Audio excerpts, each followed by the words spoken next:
The following poems describe my experience with a daughter who became addicted to drugs when a teenager. We were living in the States when the trouble started after the breakup of my marriage. I returned to the UK with her a couple of years later.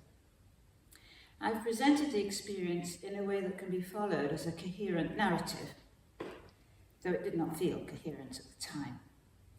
Many events have been left out, such as when the police broke down our front door to look for evidence of drug dealing, or how often she stole from others too, from the doctor, from a charity shop, from parents dropping their children off at a primary school, from anyone and everyone. It would have been impossible to include everything. I dedicate this collection to the many people who experience such difficulties in their families or among their friends, and I hope that this account will be of use to them. Somewhere inside me, some hand is turning off the taps, twisting them fast, till no trickle flows. Between us, that's how it's ending. After so long together, your sudden leaving confuses. But it's time to wrap feelings and close them away, where some hand is turning the key to a closet with shelves for the boxing of letters addressed when connections arose between us. That's how it's ending. This comes from truth told after years of withholding, well playing a part, but with a silence that grows till, your hand in my heart squeezing and turning, you say, how trite. You don't want me. Shame's harsh in my teeth. I cut tendrils that wind round your body, those grafted inside me, where everything's ending. The thoughts cold of your distance, my dwindling to nothing, your indifference that grows, while your hand in my heart is twisting and turning, now that between us it's ending. It all started when Dad left. In tears, you begged us not to separate. He went. You'd been his favourite, a princess, and he turned from you. You fought the breakup of your world, cut school, drank, hung out with bad boys. You took any substance you could to get out of my head, you said. You threw parties in my house when I travelled for work and Dad was in charge. Someone drove my car. Neighbours reported you were wasted. You ran from Dad to Philadelphia with circus boys. He notified police. We talked. You said I could trust you to go to school. I couldn't. You were suspended. I floated in space, my head lifted off, a clamp in my upper diaphragm. If I left the country, I wanted you with me. Dad would not have you. Your anger coruscated, gashed bright with hurt.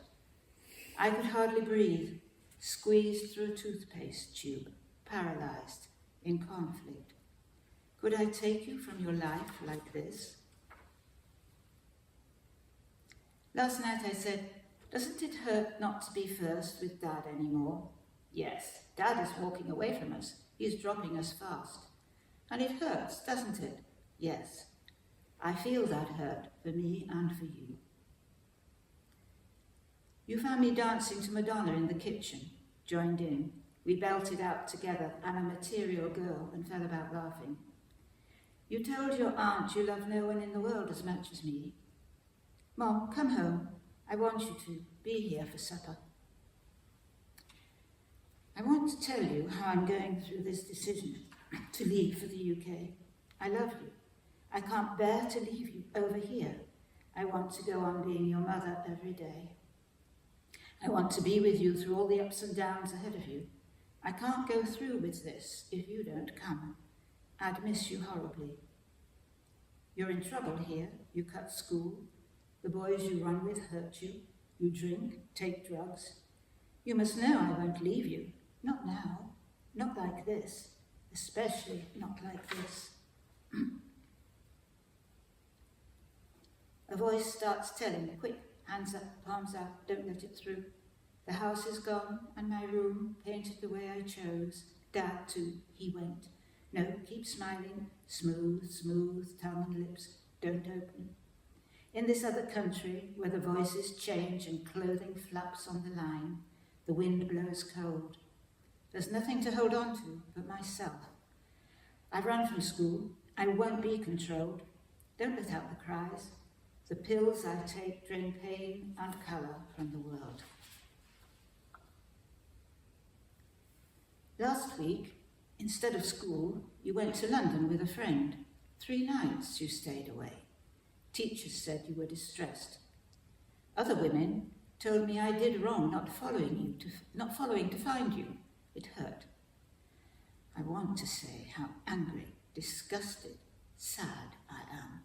I thought you'd turned around, was comforted. But now, I hurt for you. I wish I could help. But you ran, you stole. A chubkey has gone from the hook by the garden door.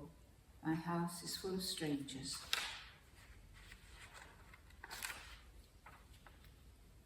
Your boyfriend turned abusive. To rid him from your life, you aborted his baby. We'd talked of keeping, worked out how to manage, but then you chose against. Just 17, rigid with grief, you took to steady hard drug use, so no going back. I learnt this later. It was when you stole the checks, when you lay on your bed all day. Your brother over from the States made you tell me, or he would, your tears, I don't want to be a junkie. Now you're trying to detox.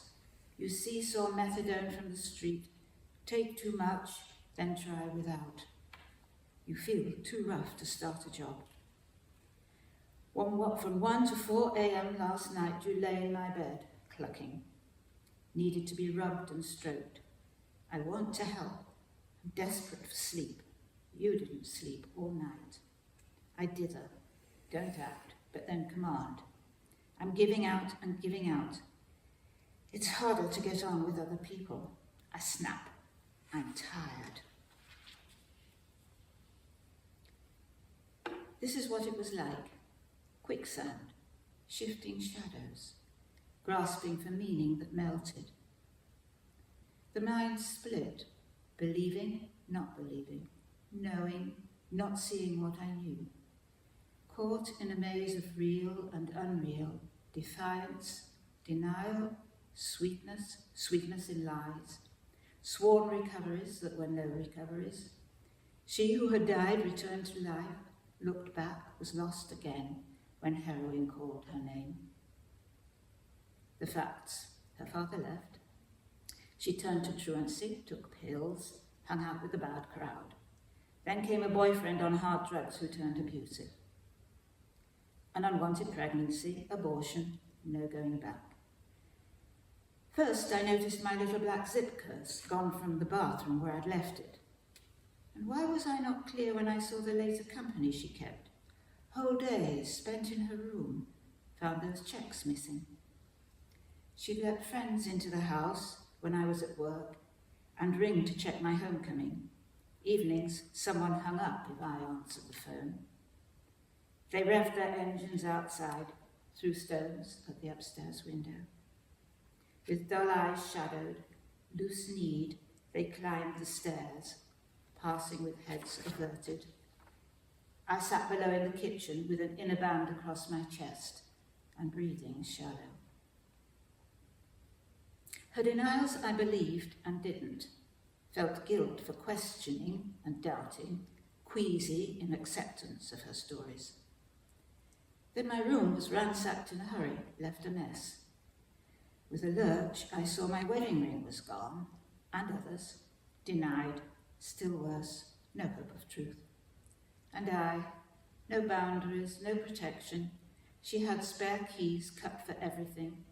I kept my money on me at all times. My best spoons went, and her bike. My mind and feelings frozen, my body new, and a pounding heart at each discovery. Her voice was loud.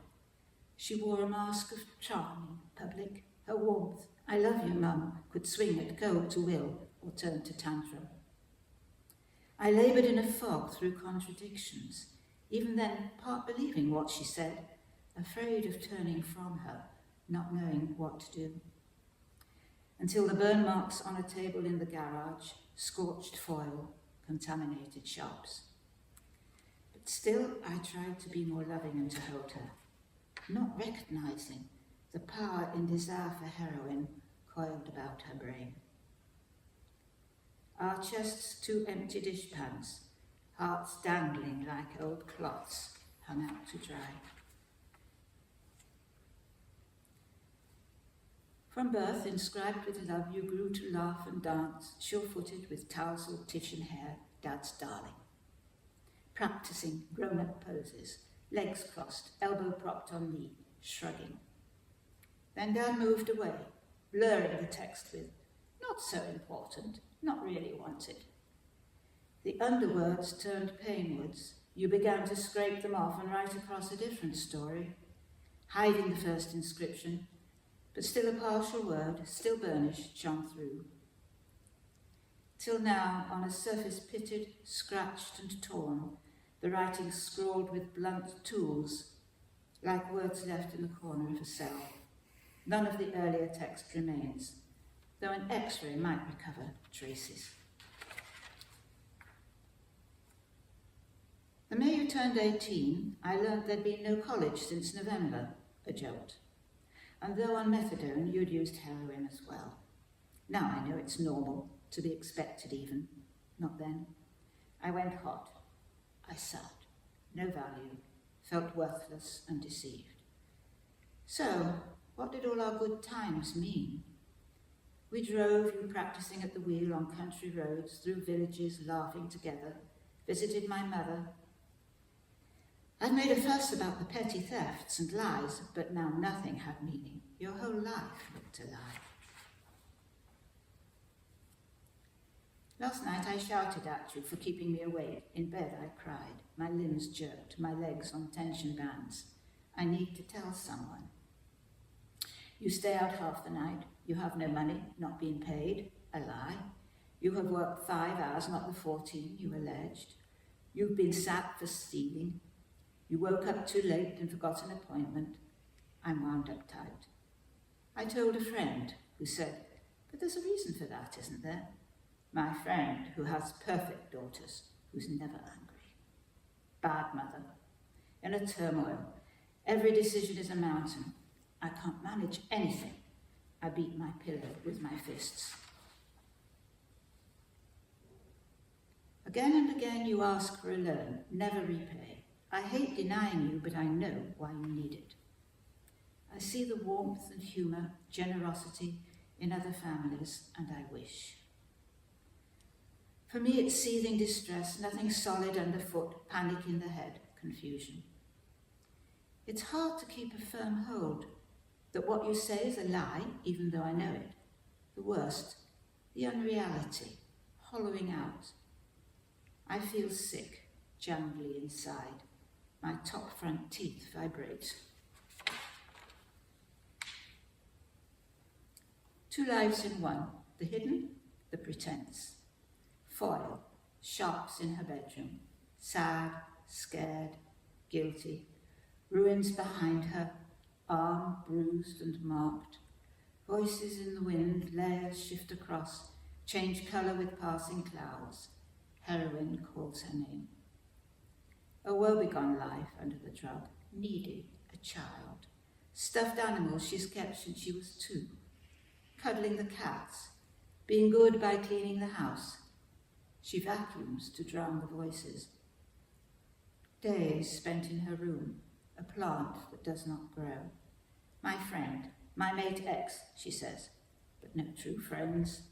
Verbal backstabbers, slaves of the drug. She says her heart is breaking in 2. Layers and layers of sorrow and destruction, all going nowhere, and she knows it, and hates it, and can't help it. Where is meaning? How can I take this in?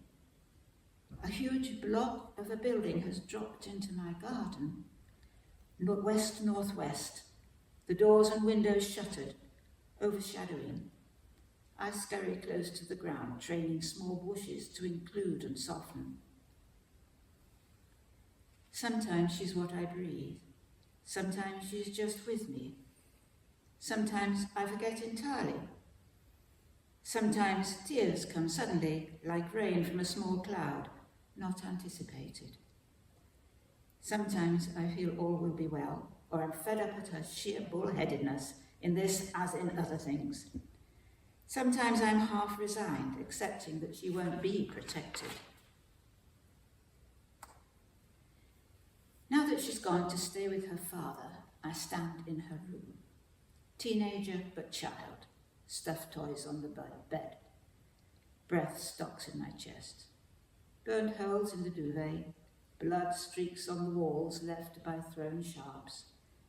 I've changed things around, washed walls and the window, woodwork and curtain rail. Dirt rolled off, dark brown from the ceiling and pictures, the cigarettes smoked. The room is brighter and fresher, looks different, reordered, is ready for her. Across the Atlantic, she's run from her father, roams city streets, criminal, at risk with dangerous men. I keep safe her true self, untouched. As Solvig at home kept Peer Gynt through his wanderings and pact with the devil. She's on crack, a hard word, crack, full of dread. Her voice is brittle over the phone. I hold myself in check. I want her to keep phoning, keep telling me the truth. I say, it's like speaking to a zombie. Yes, she feels nothing, the only way she can handle things just now. I'm on a barren beach. I can't believe what's happened. How relentless it is. You phone, burns on your forearm, robbed, beaten, clothes stolen, house derelict, a fire. Drugged, you feel less pain. You blot out your hurting self, curl into a ball. I go through darkness as a district in myself. I know its power. I hold your letter in my hand. You say that soon you will be home, that it's been too long, a difficult time of darkness and uncertainty, but now again, not looking back, you'll come. Always so good with words. I can't trust this. When you first took the drugs, I didn't know what it meant that you put your hand in my purse as soon as my back was turned, that you came too late home, then suddenly went out again, as if in the whole world there was no time, but some out-of-kilter crazy time. Met with lies when I tried to connect. I became a stranger to be outmaneuvered, as when you'd ring on some pretext to see if I'd left work. When I got back, silence, a door swinging open at the back. I think of those dessert spoons missing, the scorched garden table by the bins, and back behind the garage where the weeds grow, the handful of scrunched kitchen foil. I remember burned holes in New Jersey. So I know, and I knew then, what you did in our home. It's the junkies you'll let in and shut your door. I'll guard my purse and keys again. Keep no extra cash. Say, I know. I'll mark books so you can't sell them back to the shop. But I'll meet you where I can. I will try again. She's back. Flew in last week. I've lost again my sense of weight, connection to the world. I'm flapping round a hollow. Refocus day by day. Fear, back from the brink hope, warm urges of trust, anxiety. Remember, it's up to her, not me. Stress sings in my ears, though I desperately want, I'm not in control. This waiting tension, this difficult jumble. Now the cast is gathered, grandma, mother, father, the supporting figures, local vicar, police, counsellor, clinical nurse, all stand on this chessboard stage, stiff and powerless, while the wild living thing whirls reckless in the centre, gyrates in spasms, scoots round the edges, maddened by pain.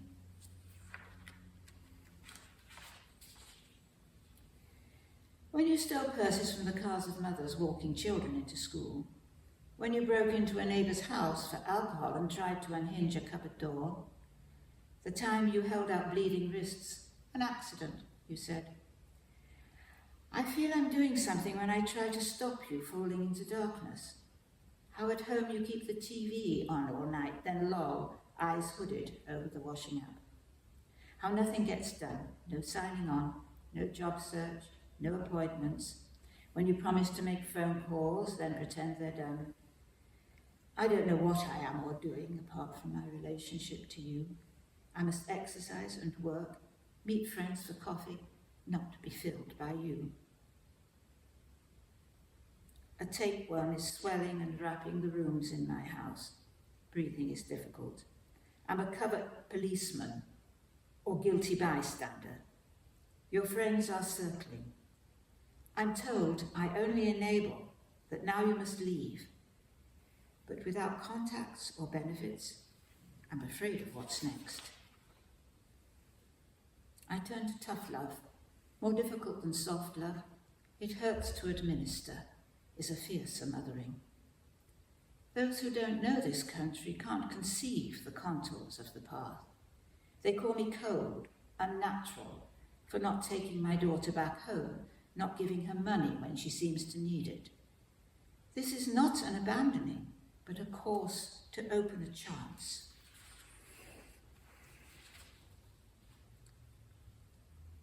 August. What bronzed veal baking. Heat seeps to my bones. She's clean, sober. Can I believe? I take full breaths of air to fill my chest, my arms and belly. I could dance. The card she's written. To my lovely mother, the winds of change are gusting right through me. I've been away from both you and myself for far too long.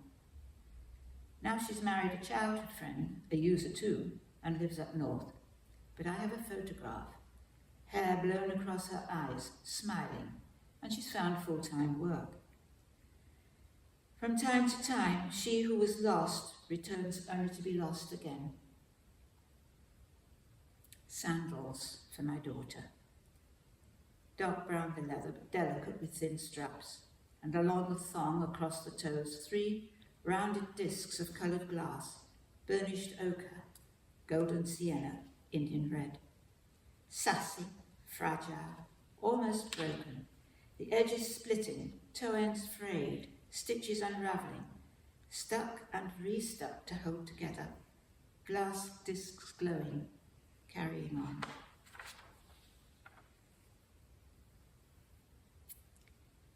So they've both been using all these years, accused me of suspecting what was true. I didn't, though I should have. The signs were there when I stayed with them, evening disappearances, out to meet friends, purse lost with money in it, how she and I searched her homeward paths. At first, I thought it was only him.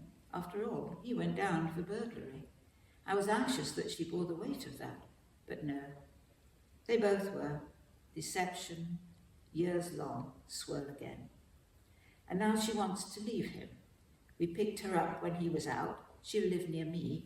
We'll find a flat.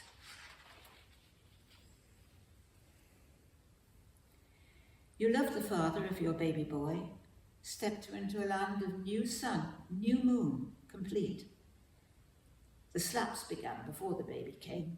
You hid the facts, till pushed into the canal, rammed against a wall, kicked on the stairs. You came to me. But 3 months later left again in a broken pattern, controlled, beaten, friendships blocked. You dreaded home. We found another place for you to live. The father went at last to rehab, came out early. You took him in, believed in love again, till his delusions darkened. He threatened with a cut tin can, dragged you by your hair, kicked your head.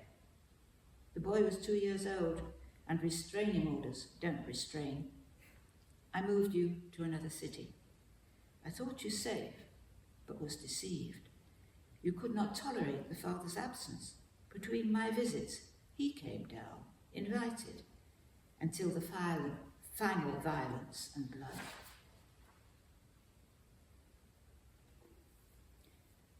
A 2-year-old, tow-headed, with great round rosy cheeks, a happy smile, little dark gilet, is walking in the photograph along a garden wall, his balance held firm in his mother's hands. Another shows him frowning, tongue protruding, intent on painting eggs for Easter, and here laughing on a slide, hanging on the bar and ready to launch himself down, knowing he'll be caught at the bottom. I need no photographs to see and feel and hear our lost boy in his bath, splashing with flat hands and playing with the plug, then wet and slippery, glossy as a fresh horse chestnut fruit, lifted out and snuggling in the towel, a perfect fit within the circle of my arms and lap. Or careering round my kitchen in the circle walker, laughing, shouting, jubilant at the clack-clacking speed over the tiles. Then his sturdy walk, elbows working, purposeful, his upright back. His face quite serious in figuring how to stack the blocks. His touching of his upset mother's arm, a tender toddler, attentive to her hurt. Her 38th birthday, just the three of us, he stood on a chair to put candles on the cake. His mouth was full of strawberries. He lay beside me on the bed and concentrated, breathing hard on my face. What's this? What's this? A touching, repeating, the brow, the lashes, pupil, nearly stuck his finger in my eye. I rubbed his back in circles. The complete trust, the closeness of a child. She left a message on my phone to say how good the day had been, a perfect birthday. At this time, living near, supported, establishing routines and caring for a child, she seemed to lose her need for drugs. She loved her son completely. The father had his demons, illusions of betrayals, wild jealousy. I saw the bruises bluing at her temples. She'd say, I walked into a door. His sullen silence, thrumming leg, his wordless leaving of the house meant real violence could follow when I'd gone. She could not leave, though he controlled and terrorized and loved. In the fled-to city, a house with blood spattered on the door and banisters, with caked food on piled dishes and broken glass on the floor. Upstairs, a cup with foil across, a scorched hole in the covering, on the sheets some blood, not where the child had slept. A man's underpants on the landing. I have no photographs of this. The baby in hospital with an injured foot, the father in prison, the mother held in a police cell overnight, and I drove my grandson home with me. Oh, my darling boy, in your dream, in bed beside me, you stretched your arms above your head, fists clenched, and screamed, Mama, Mama! I cried and held you calm. Yet merry still, you're Andy, on a dinosaur adventure round my house, and helping with the washing up, water everywhere, a lovely splash. But you stood in pyjamas with your blankie, anxious at the stairhead, calling Grandma if I was not in bed when you woke up, and I must stay with you at nursery school. Mother-daughter could not recover from her pit of disbelief and pain, could not leave her house. Her life over, she sank into the helplessness of drugs, was cuckooed, victim, was not back to us in time. Rehab came too late, and I am deemed too old to keep him. Now he's going to a foster family and on the list to be adopted. Till then, visits at a contact centre. I'm left with Play-Doh and crayons, a buggy and scooter, adventures with dinosaurs, photographs in a book. It was only last weekend she finished rehab, having stuck the course. She came out blazing and then relapsed within 2 days. Today she should be in the contact centre with her 3-year-old and me. Now he's in foster care, we can only see him for an hour a week. It's important. I ring her mobile, but she's in hospital, has taken an overdose. This is the second time. The first was in 1999 on a visit to her father when she simply went off, put herself on the streets of Philadelphia, not wanting rehab or to abide by rules. She would not go back with him, so he left her sitting on the curb in the hospital car park after her discharge, a pathetic figure, he said. A friend of hers, the boy with a spider tattooed over half his face, died of an overdose, was found in the morning slumped on the pavement against the co-op door before it opened. I need not say of an overdose how distressing it is, how frightening.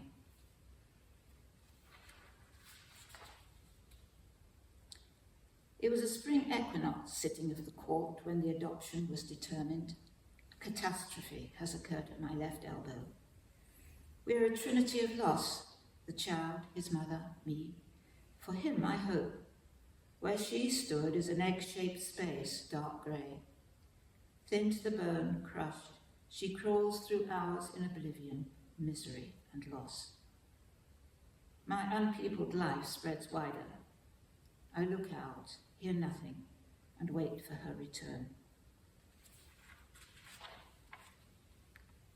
3 visits this summer. The first went well, a relief. It seemed she was coming back after all the pain and turmoil since the hope of rehab and her swift relapse, the overdose, adoption, final loss. But on the 3rd, she stole again, £20 from my purse. Bad sign. A step back into shadow. Again, the difficult distance. I want to help. I can't. So often proved. Perhaps she'll turn to life again, but now I lose her in the fog. Regret presses in. A band around my head and chest. I should have seen her misery, not felt her pray again. She's phoned. Has a cough. Weighs 7 stone, skeletal. I'm swept bare. I do the small things day by day. I have moments, a little rush of energy that ebbs, and I respond to weather and sunlight as afternoon slides to evening, the loveliness of it. Below is bleaker, parched. Ripples barely touch my toes. Chest caves below the collarbone. When I go into the bathroom and see her green scrunchie by the shower head, I feel the echo of her presence and I miss her. She coughs incessantly. COVID? My fear takes body. I'm glad I saw her earlier this year. If she dies, how could I even tell it? As if there's nowhere to stand. My pity for her, the loss and upset, everything. And how withstand the comments of others? A barn door has blown open into the night. There's nothing I could say. So here's the thing. For weeks you've not picked up the phone when I've rung. For weeks you have ignored my texts. Your life on drugs, your friends on drugs, I feel you lost to me. Then today a phone call. All changes. We talk. But soon it comes. Your phone's been nicked. Your birthday's near. Can I help? Of course. I'm still warm, relieved. I think of you with pity, pinch-faced, haunted eyes. And I remember your warmth and fun. How pretty you were with your sharp-cut red hair. I have photographs. I want to search the internet and send a phone. You to buy one cheaper in a shop just opened after lockdown. But I can't pay over the phone, the man says. The systems aren't working yet. So I transfer the money to your bank account. Uneasy, still willing. Is this credible? My mind's fuzzy. And there we have it. That old balancing of belief and doubt. Those cavings in the chest, familiar, not knowing what is true. It was your birthday present. It was only £60. But I balance. I lose my footing again and again.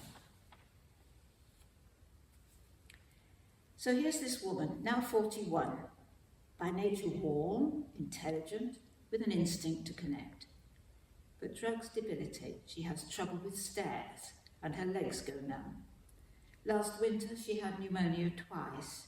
She passed out in the street, spent days in hospital. She's often up at night, asleep all day. When I can reach her on the phone, I ask her how she's doing. She says that she's a different person now, with no connection to her former life. When she had her son at home, when we looked after him together, the years we met 3 times every week when she wanted that. In this photo from last year's summer visit, she's standing on the patio, looks relaxed, and self-possessed in light flared trousers and skimming top, apricot the colour, apricot hair, a good cut. She sent another photo from last week of her swift new cut, hugging her head and chestnut brown. But her face is thin, her cheekbones sharp, and shadows round her eyes. Finishing rehab, she'd been flying high, alight with hope. She made ready her new room with lamps, a bedside rug, and family photos. But then the crash, at first with alcohol, no recovery after all. Now in her half-life, she'll at times pick up the phone. She does not talk about her son, or dogs left frightened and put down. She's dug her moat, beats back past and future with cocaine. I have hoped through all the years of drug use, expected even, that one day. Now I see that she has settled in her city with friends, a social worker, council flat and benefits. At last I can accept that there may be no change. I asked my daughter to write, after she'd read these poems, about her experiences, hoping to have a second voice, her voice. She did write something, but not what I asked. She wrote rather her response to the poems, and I'll just read this out. I've been asked to contribute to this collection of poems written by my mother about my life and our relationship. When first asked, I didn't think I would be able to write anything, and even reading the poems was difficult for me. One poem in particular, Grandson, touched me in ways I'd forgotten. It brought back all the emotions that I've tried very hard to numb out, as they are so painful. I can almost feel my son's hand on my arm and hear his voice. These poems show the routes my life took and the people involved, all from my mum's perspective. After reading them, my attention turned inwards. I'd never realised how my actions affected my mother. I have spent much of my time wholly concerned with my situations and my feelings, never realising the effect on other people, especially how a parent might feel in the face of their child on self-destruct. Since becoming a parent, however, the full impact of my choices is beginning to hit me. My mother has been the one constant in my life through everything. In the midst of my pain, her love is always, and always has been, unfailing. In these poems, she maps the landscape of my life. For me, her words bring yesterday into today. Thank you, Mother.